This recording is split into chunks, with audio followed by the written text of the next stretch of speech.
that you're all doing good. Welcome back. Or welcome to my channel.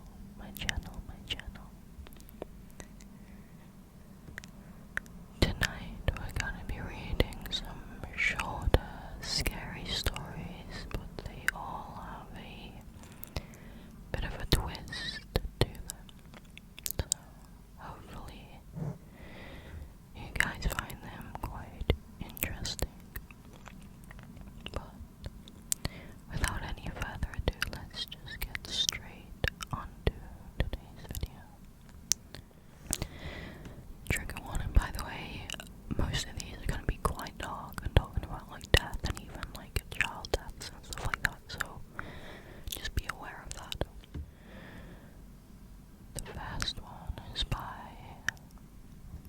Malia Girl 1314 and it is titled I Should Have Read the Reviews.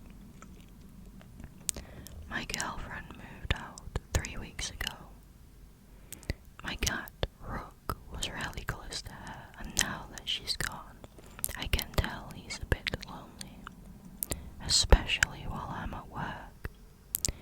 I came home a few times to my curtains ripped up, all the toilet paper in shreds. The last straw was when I came home after working late to find he had clawed a hole the size of a dinner plate into the side of the sofa.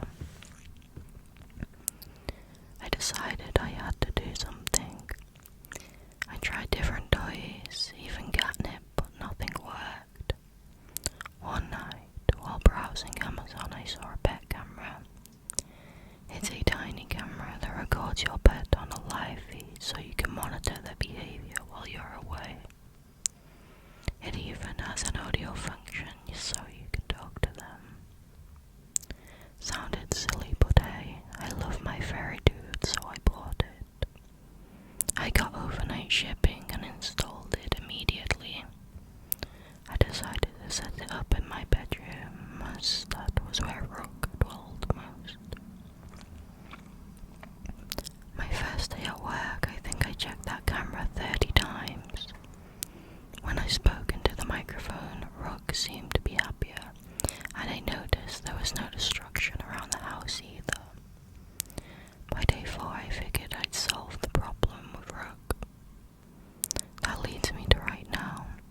About 30 minutes ago, I climbed in bed with Rook, ready to close my eyes, when my phone buzzed. A notification from the pet cam. I almost ignored it. Sure, I had just triggered the thing, but I opened it anyway. What I saw made my grip tighten on the phone. Instead of a video of myself in bed, I saw a man, tall, gangly, with pale skin and large eyes. He was moving into my room with exaggerated steps, like a sneaking cartoon character.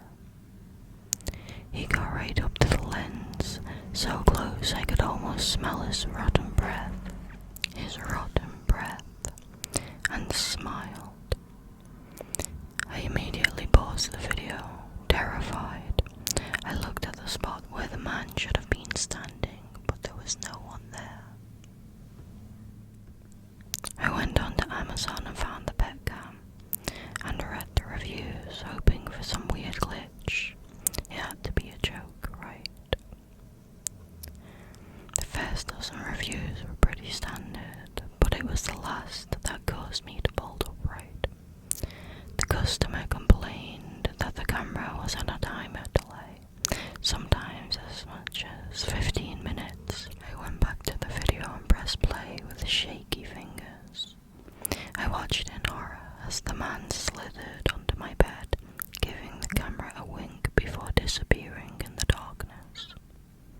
Then I saw myself enter the room and climb into bed before the video ended. Now I'm sitting in my bed knowing he's under it. I could call the police, but I doubt I'd have time. So please do yourselves a favor and read the reviews.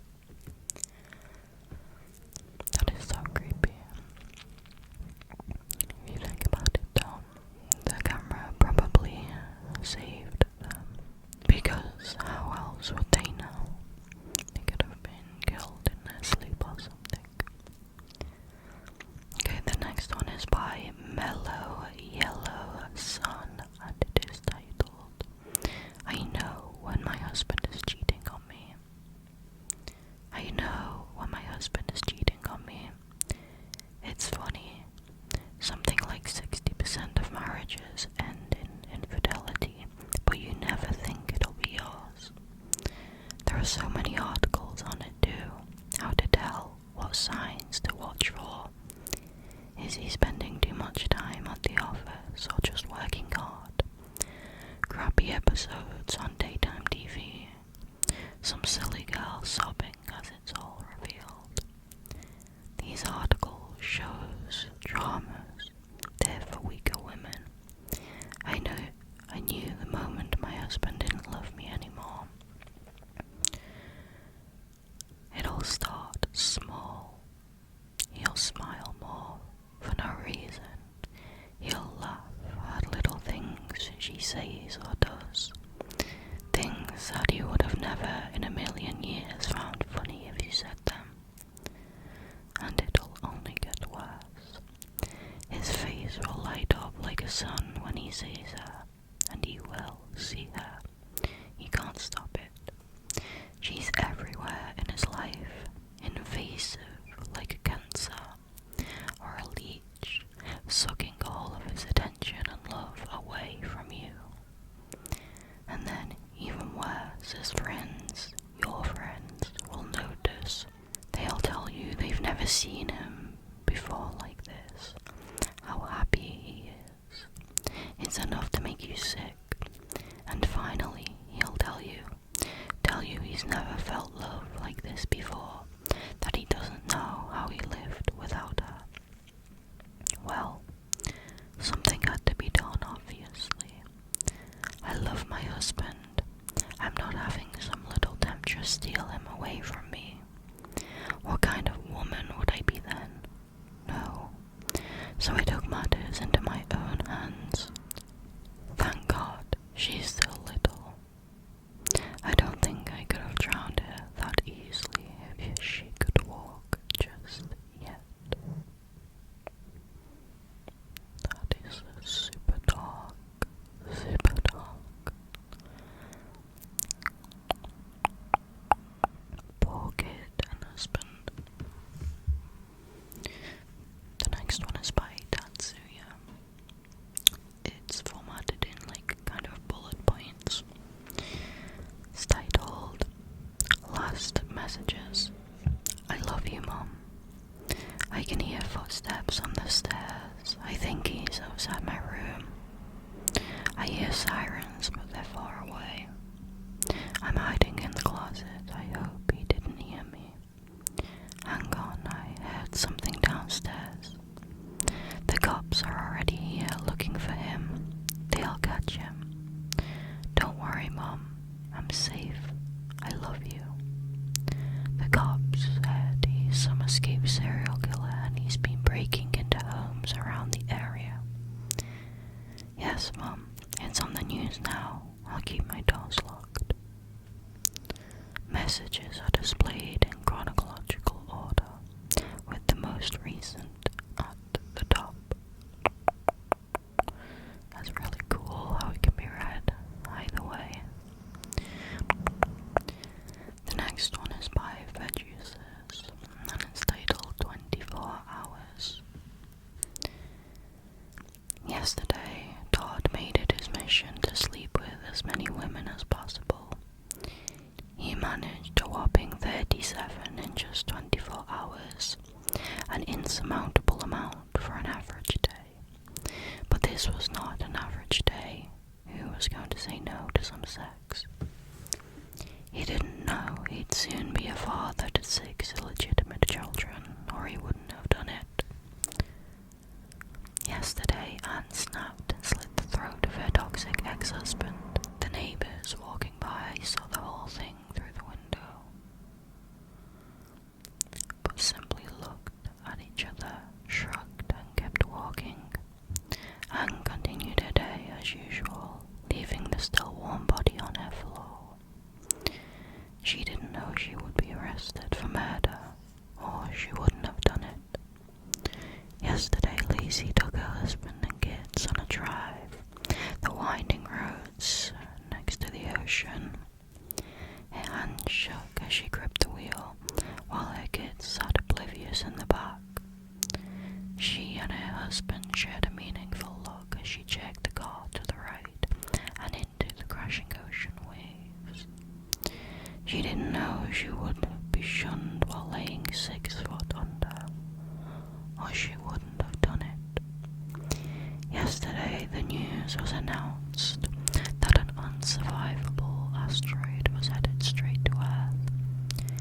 Yesterday the world erupted into unprecedented chaos, and everyone had to decide what to do with their last 24 hours.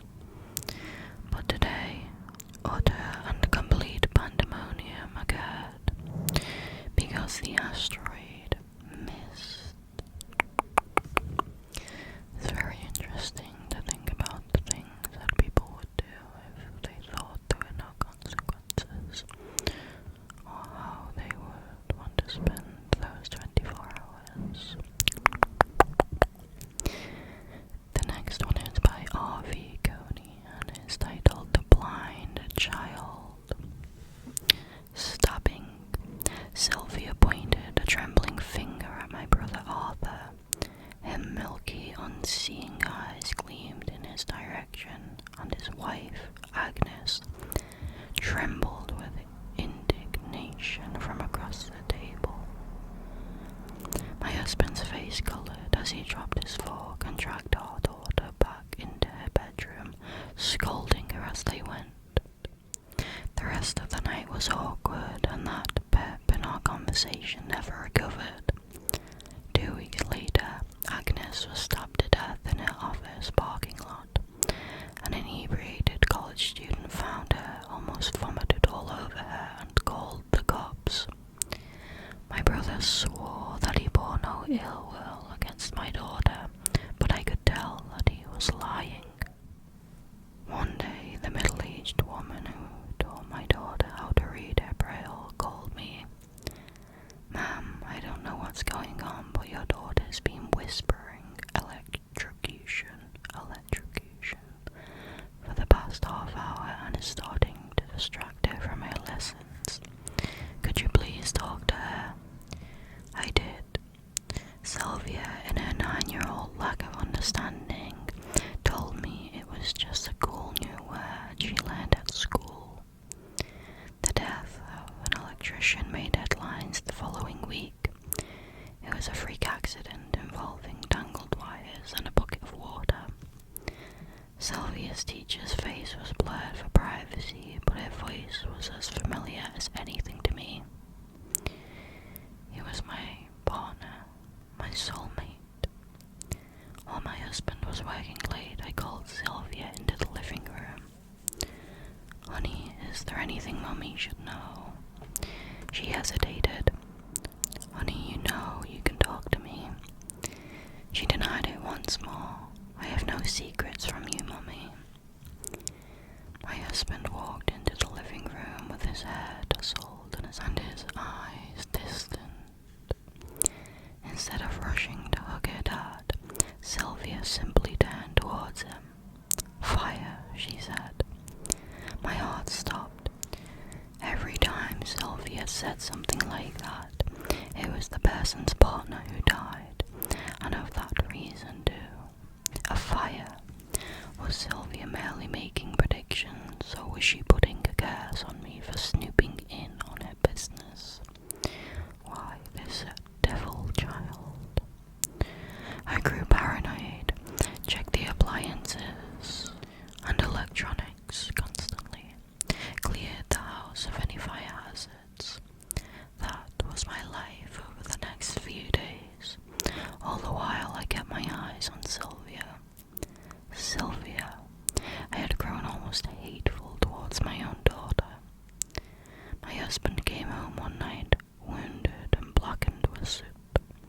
While I sat in the living room and Sylvia listened to the radio beside me. "What's the matter?" I asked. He gulped. "One of my colleagues, her house caught fire.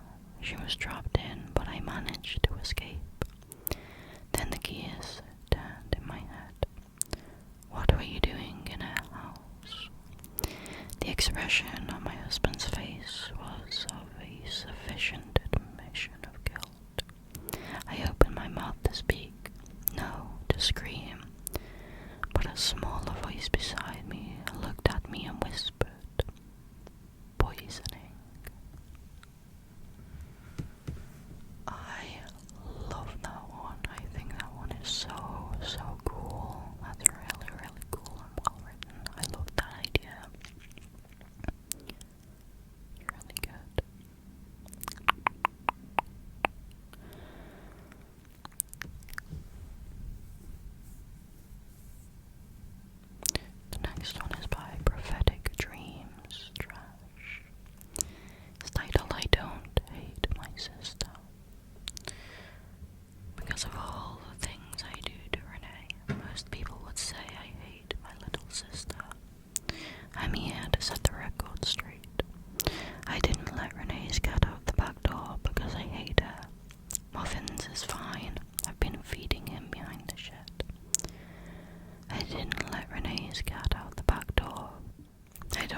flush Renee's medications before she takes them because I hate her.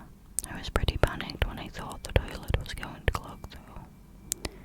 I didn't erase her biology essay because I hate her. She got to see the cute librarian she's crushing on anyway. I didn't unplug her cell phone before she left the house because I hate her.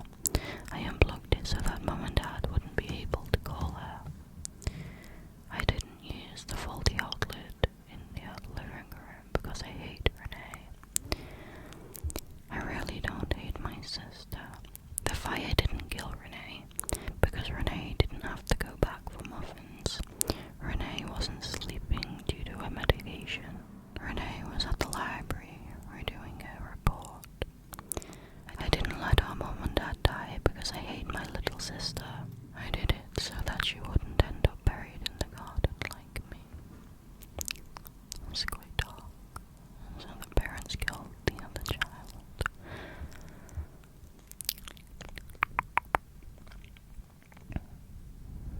Okay, the next one is by Polly Pocket Pussy.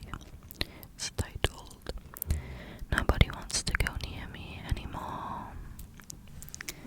Nobody wants to go near me anymore. People used to like me. They'd sit next to me on a park bench. They'd smile when they saw me. They'd smile when they saw me. They were completely comfortable bringing their girlfriends and kids around me. Not anymore.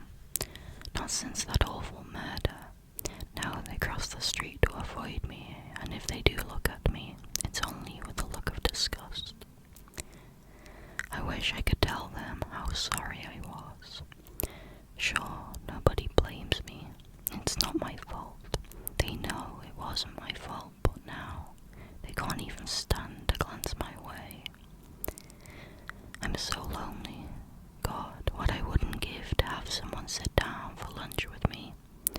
I took the little things like that for granted for so long. I had to watch him die. They hanged him and left before he was even dead. I was the one that saw the life leave his eyes, saw the pain and desperation on his face, and I couldn't do a thing to help him. Those terrified eyes will haunt me for the rest of my life. I wanted nothing more than to reach out and save him, point the police to the murderers, and to see those awful men put in jail for the rest of their lives. But I couldn't. I'll never be able to. I can't control where my branches bend, and my leaves can only rustle and whisper in the wind. That's really cool. I think some of these are really, really well written.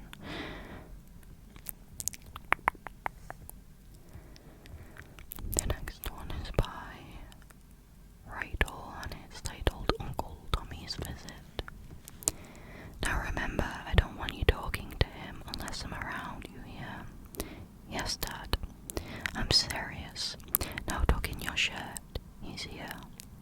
The front door swung open, and there stood Uncle Tommy, drenched in sweat from a day's work in the summer heat. It's a scorcher out there, ain't it? He said, putting his bag on the floor and untying his boots. I appreciate you letting me crash for the night. Just as long as you're gone in the morning, my dad replied coldly. Of course. Now, Uncle Tommy said, turning to me and lowering himself to a knee. Where's my hug at? Been a long while since I seen you last. I took a couple steps toward him and leaned in for a hug. His tight embrace made me uncomfortable, and I let out a light whimper. Don't you know it's 100 degrees out there? He asked, tugging at my long sleeves. I haven't been outside today, I recited to him. Don't you have some chores to finish up? Dad interjected. I knew that was my cue to leave, so I shuffled off to my room. Later that night I lay in bed, tossing and turning, unable to be comfortable, when I heard the thud of footsteps in the hallway outside my bedroom. After several long seconds of silence, the door opened quietly, and the dark silhouette of a man entered the room, and the door closed again.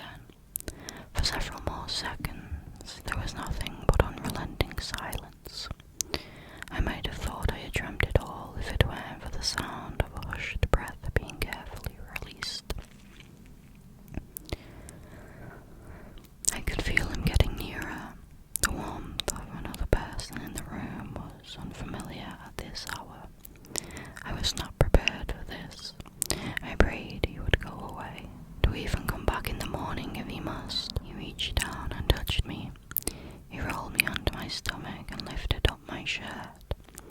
From the corner of my eye, I could see two things. The faint beam of a pocket flashlight, and Uncle Tommy's eyes studying my bare skin. His rough fingers ran up and down my back.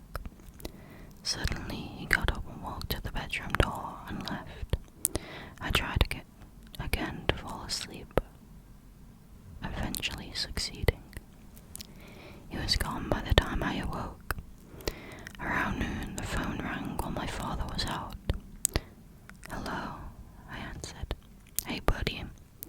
"Uncle Tommy?" "Yeah, your dad around?" "No, sir, he went to the store." "Good," he said, his voice a bit shaky. He was silent for a moment. "I'm calling about last night. I don't know if you were awake or not." "I was." "Well, then I'll just get right to it.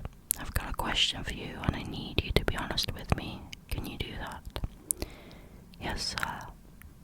"How'd you get all them bruises?" That one is like sickening, because the way it's set up, it makes you think the entire time that the uncle is a predator, but he's not. He suspects that his brother is abusing his kid, which he is. Okay, the next one is by Hakuno Mia, and it's titled, "I Keep My Son Inside a Chest." Each morning when I wake up, I open the chest where I keep my son. I stroke his small skull and murmur good morning, although I know he can no longer hear me. I hope he doesn't think I've abandoned him. I hope he knows I never will. When my son died of a fever, I refused to let him go. He was only a baby and all that I had left. So I turned to the stories my own mother had told me, the rituals and legends I'd learned in childhood. The rules of bringing someone back from the underworld seemed so easy. I scoffed at the stories of those who failed, sure that my willpower would be stronger than theirs.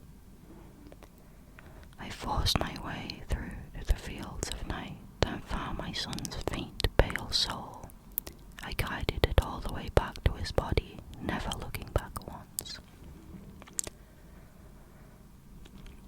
When I saw my son open his eyes again and smile at me, I thought I had made the right choice. He laughed, he ran, he played just as he had before. I even believed I could pretend nothing had happened. Then a few days later I saw the rot creeping up his skin. At that moment I realized my mistake. I hadn't restored my son to life. I had only brought his soul back to his corpse.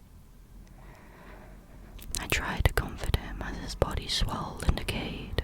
He wailed day and night, in fear as his flesh fell from his bones. Only when his throat rotted away did he stop screaming. I attempted to return to the underworld, to return my son's soul, but the way would not open to me again. I cheated death, and my punishment was to keep what I stole. When his ligaments finally broke down, I gathered his bones and placed them in the antique chest I inherited from my mother. Only the best would do for my son.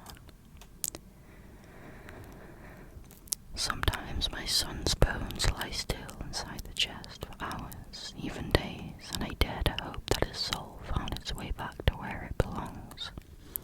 But sooner or later, his bones always begin to rattle again, and I know he's still alive. Once all I wanted was to have my son here with me, but now I would do anything for him to die. That is so dark.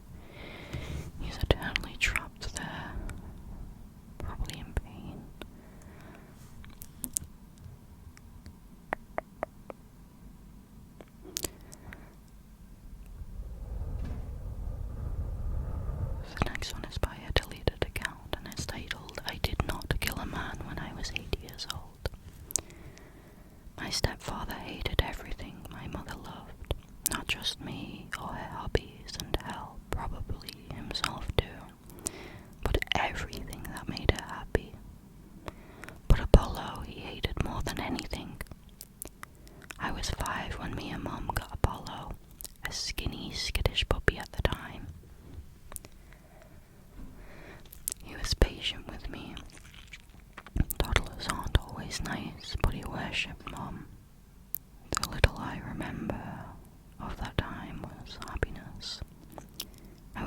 time when that man moved in.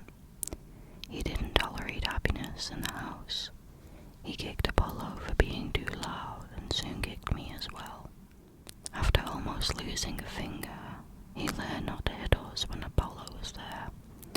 If he had known that I had noticed that he feared the dog, he would have beat me for noticing.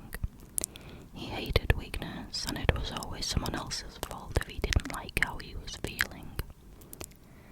After a while, he started ordering me to head Apollo into another room and close the door when he wanted to beat my mother. Apollo would bark, howl, and claw at the door when it happened.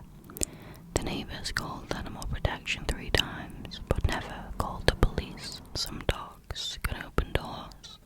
Apollo wasn't one of them. I did not kill a man when I was 8 years old. All I did was open the door. Good kid, and good Apollo, great Apollo. I hope you got all the treats in the world.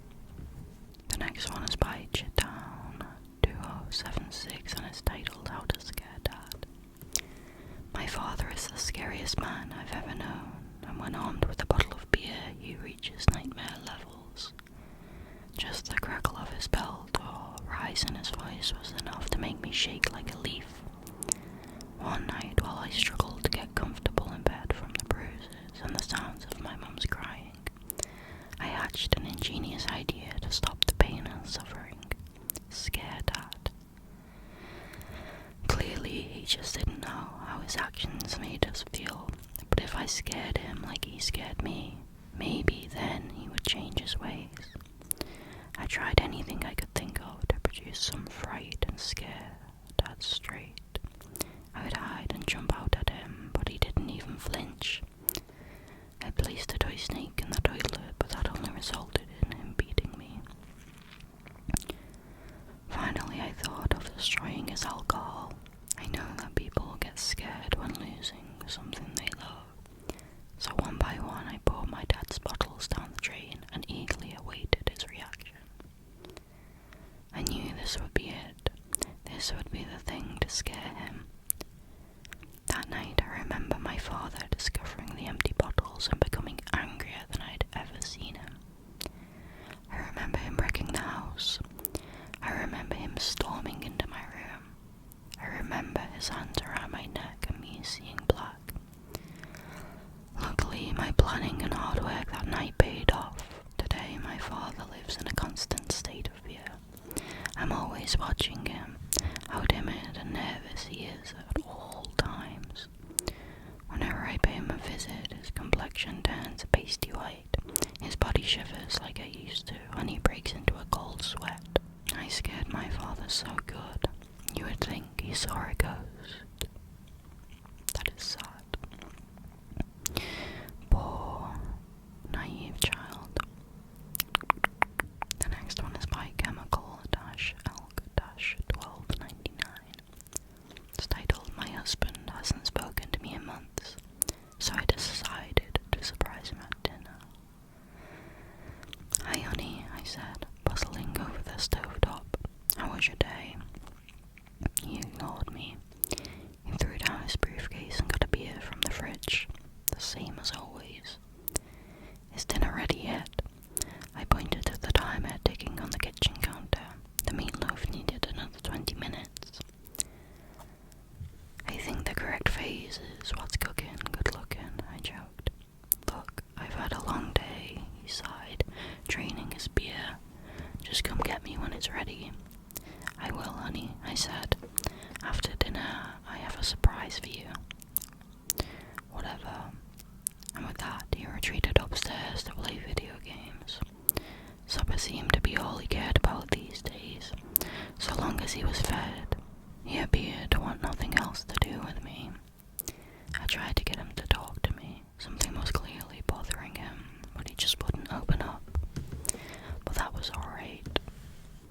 Once dinner was ready, I hollered up the stairs that it was time to eat. The spread was immaculate.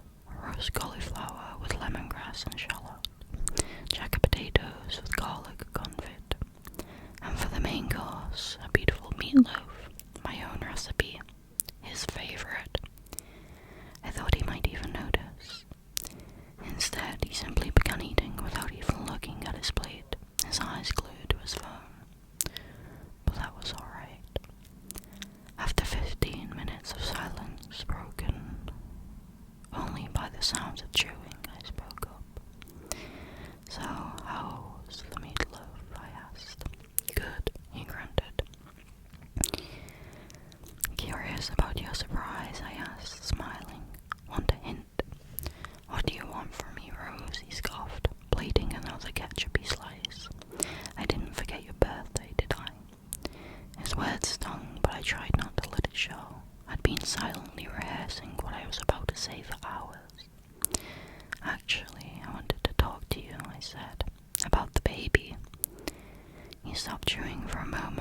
Joe said. He always wanted to be a father, but 6 months ago I'd miscarried at 20 weeks. The doctors told me we shouldn't try again. I told you before that I didn't want to talk about it. But I do, I said. She was my baby too. If you can't give me a child, he said, popping the last of his meatloaf in his mouth, then we have nothing more to talk about. Ow. He'd bitten down on something so hard he nearly cracked a tooth. As he gingerly pulled the thing from between his lips, he shuddered, unable to comprehend what he was seeing. Is that? He asked softly. I nodded. There's leftovers in the freezer if you're still hungry. A belly button ring, the kind his mistress wore. He clutched his mouth in horror, staring at me with more passion than he had in months. Is this it, you crazy bitch? He cried. Is this the surprise? Of course not, I replied, pleased that I finally had his attention. She was pregnant. That's insane. That's very dark. That's very dark.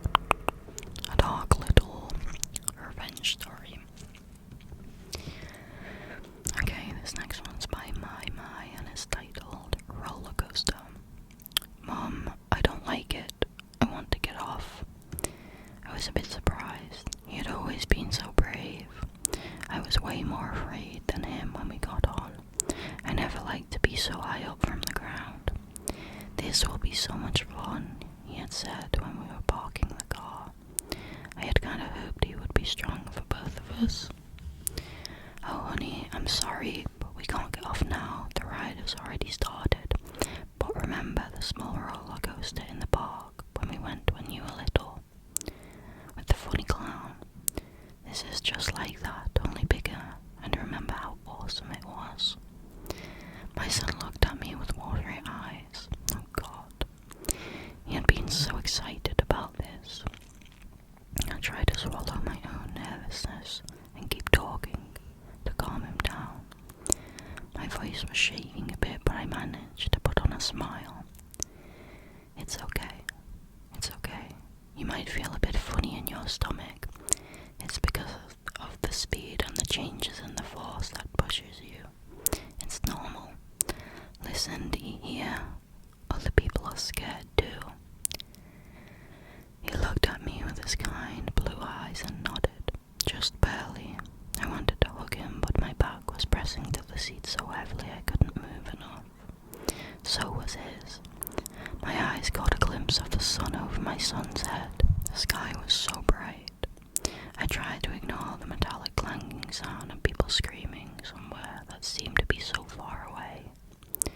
Oh, how I missed the ground. Then I felt a big drop on my stomach. We were going faster and faster. My son started sobbing and I tightened my grip on his hand. I thought that he would become such a handsome man someday. He would end up having a good life and marry a nice girl. Or a guy, who knows. I didn't care as long as he was happy. That's all I wanted. For him to be happy and not scared. Hey, you know what? Close your eyes. This will be over soon. I'm here. I'm not letting go. Someone behind us started to scream. I felt my blood run cold. I tried to keep my focus on the one thing that mattered. My son's hand and my calm voice that kept telling him that it was all going to be okay. Oh, he would become such a handsome man someday. But at this moment, he was just a 6-year-old boy on his first flight, going to surprise his grandparents all the way across the country. And the last thing I saw before I closed my own eyes was the second engine on fire. That's so sad.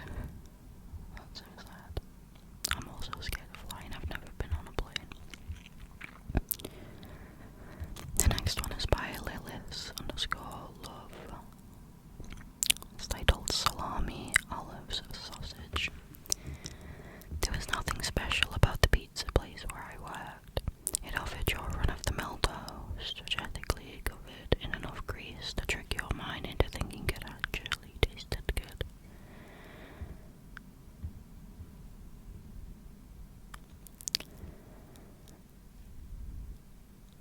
was nothing glamorous about the job. I didn't get to make the great discoveries or save lives, but it was a job that paid the bills. Bills. My rent was due tomorrow. My gut clenched, reminding me of my account balance. My tips tonight would determine if I would be paying it on time or not. I barely heard the screen chime as an online order came in. One small pizza with salami, olives, and sausages. Simple enough, I thought. I greeted the artery-killing monster and gave it to the delivery driver a call. He glanced down at the address and scoffed. 19 South Street. That's like 2 blocks away. Lazy bastard couldn't just walk over for it. Hey, delivery gives better tips. Remember, you owe me half. I said and wondered if the desperation came through in my voice. Carl waved a hand in the air like a child waving off a nagging mother trying to remind his son to wash behind his ears. He wasn't gone 10 minutes before he was back, pizza box still in his hand. Lazy bastard didn't even answer the door. I tried calling and no answer. When I split it, I eyed the pizza. As sick as I was of it, I had barely eaten today. Yeah, sure. What was on it? Salami, olives, and sausages. Ew, never mind, it's all yours. I shrugged and broke the seal on the box. It was a sticker that promised and lied about using only fresh ingredients. I took a bite into the first piece. It was salty, the toppings an overwhelming choice. It felt good in my stomach, filling me up more than my lunch of ramen had. As I walked home that night, the pizza wasn't setting quite as well as it had been. Too much junk, I told myself. Not enough food. My stomach turned harder when I saw the flashing lights ahead of me. 5 police cars and an ambulance in front of a small house. My walking slowed as I got closer. A group of people had gathered around the police tape, warded off by the force field of yellow and black lines. I walked to the nearest group of people and motioned towards the house with a nod of my head. An old lady near me sighed. Boyfriend held his girlfriend hostage inside, snapped and killed her when she tried to escape. God rest her soul, she was just a young thing. I looked back at the crime scene, noticing the house number beneath a smear of blood. My breath caught in my throat and I struggled not to choke. My eyes watered. 19 South Street. The same house that had ordered the pizza. Salami, olives, sausage. S-O-S. That's sad. It's really sad. Okay, the next one is by Pickled Jar Potatoes and it's titled Personality Test. Warning. Terrifyingly accurate. Answer these questions and discover your true self. It's late at night and I'm bored, so why not? I click the link.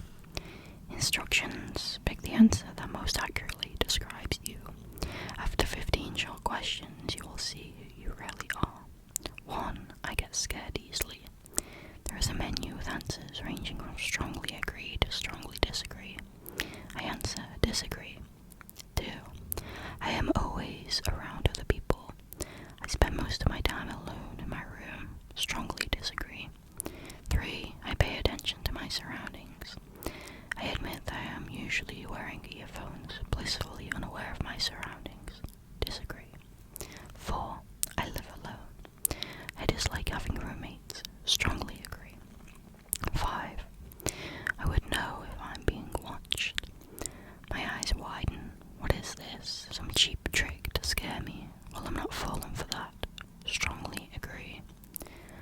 6. Are you sure? Okay, Test, I get it. You want to scare me. I'm not so easily scared though. Strongly agree. 7. I worry a lot. Not really. Disagree. 8. I have a hyperactive imagination. Only somewhat. Agree. 9. I trust people easily. I like to give people the benefit of the doubt. Strongly agree. 10. I trust the person standing behind me.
Let's just see my results. Loading 10%, loading 64%, loading 99%, loading done. Click the link below to view your test results. I clicked the link leading to my test results, expecting to see some generic personality profile. Instead, I see a picture of myself sitting at my computer answering question 10. Shocked, I examine the picture closely, then the realization hits me. Based on the camera angle, this picture was taken from the doorway just behind me.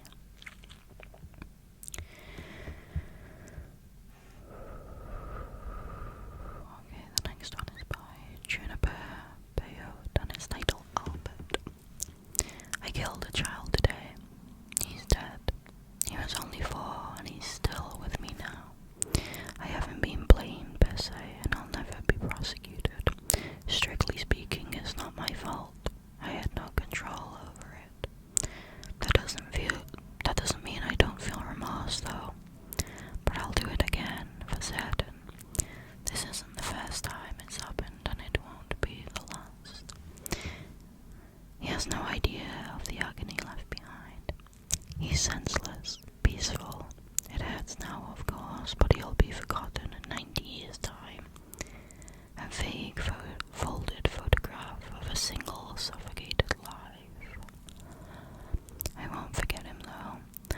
I'll rock him back and forth till he disintegrates to the earth again. I've always been a drifter. I've never settled anywhere. A perpetual sensual nomad. Seasonal nomad. The world that you know is a beautiful place, churning out new colors and slowly decomposing in time and space. But I'll never call a single country home. That's not how it's meant to be for me. But I am well known. I was once the people's emperor, their special friend, the ancestor, a child. But those people are dwindling now. New people, hateful people, treat me like garbage. A hideous, aching wasteland. That's how my soul feels. Sometimes I shudder with it. The sheer carelessness, though I try to swallow it down. You've met me before, many times. I remember you in amongst the millions of other faces.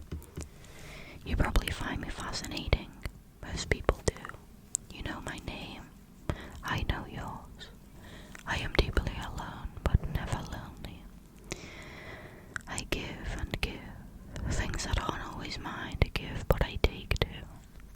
I've taken Albert today. I claimed him quietly from a rocky cove. He's not the only one, but he is the youngest. I've known him a while too, just like you. Do you understand me? I speak many types of language. I want you to understand me. I need your help and others like you. I'm choking. Look quickly before I change and drift away.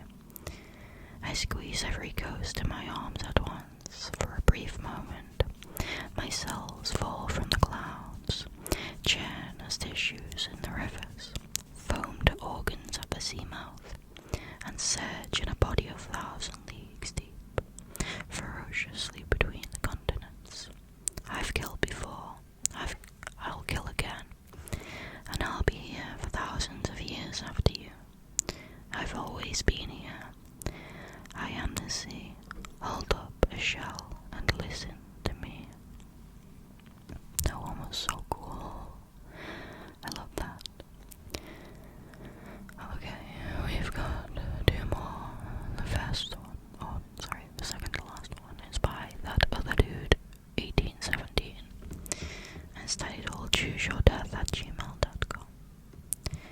This is an email address that lets you decide how you want to die. Nobody knows how it works. Nobody knows why it's there, but it's there. It works simply. All you have to do is send how you wish to die, and your wish will be granted within 5 days. You don't need to be specific. You don't need to put in anything extra. You don't even need to put in your info. They know. And once you send it, there's no turning back. Did you wish to die from a stabbing? Did Did you wish to die a hero? Did you wish to die from something inappropriate? Your wish will be granted. People die in their own beds from a hooded figure stabbing them to death. People die saving others from fires. People die doing something inappropriate. People die. I want to die too. I desperately want it to end. Life is impossible for me to continue to go through, and I don't want to live it anymore. But I'm too much of a coward for suicide, so I went for the better option. I didn't want to die painfully, and I didn't want anyone to mourn over my death. All I wanted was to leave this world peacefully and let everyone else who used to be in my life live their own wondrous lives. So I raised my fingers over the keyboard and typed, I want to die painlessly and not have anyone weep over my death. 1 day passed and I was still alive. 2 days passed and I was still alive. 3 days passed and I was still alive. 4 days passed and I was still alive. The 5th day was the day of the party. I came over to my brother's house along with most of my family. Today was the day of his party. Everyone else was singing and laughing, and yet I was sitting in the corner on my phone. I should have known it was a scam. I should have known it was fake. I just wanted to die painlessly, not have anyone suffer over me. So why wouldn't it happen? Why wouldn't I die? Then I got the notification, and I went pale, realizing my wish came true. You don't need to put any info in your email. You don't need to put any extra details in your email. And you don't need to be specific in your email. But God, I wish I was more specific. I looked up at my family enjoying themselves and completely unaware of what was about to hit them as the words ballistic missile burned into my mind. That's rough. I accidentally ended up getting his own family killed too. Okay, this is the last one for tonight, and it's by another deleted account. It's titled, I gave my husband an ultimatum today. When my husband got home from work, I was waiting for him in the bedroom. Hey hun, he said as he walked through the door. What's all this? He nodded to where I sat on the end of the bed with a confused look on his face. Oh wait, going on a trip? He asked a moment later. While my husband was at work, I'd prepared an ultimatum for him. He had 2 choices, each represented by a suitcase which was positioned to either side of me. We might be, I replied cryptically. It all depends on which suitcase you pick. Yours, I waved my left hand, indicating the suitcase monogrammed with his initials. Or mine, I waved my right hand, indicating the suitcase monogrammed with my initials. Why do I have to pick? He asked. You have to pick because each one of these suitcases represents our marriage in a different way, I explained. If you pick your suitcase, it means you don't love me any longer and you don't want to be married to me, in which case you should take the bag and leave. I paused to let my words sink in before continuing. But if you pick my suitcase, it means you do love me and will do anything to save our marriage. I waited for him to respond. Are you serious? He asked. I'm deadly serious. I gave him a stern look. Pick a suitcase, I demanded. I choose your suitcase, he pointed. Now will you tell me what all of this was really about? I walked up to him, gave him a kiss, and then returned to the end of the bed. Of course I will, honey. I unzipped my suitcase and showed him the body of his mistress, which was folded up inside. Since you chose me,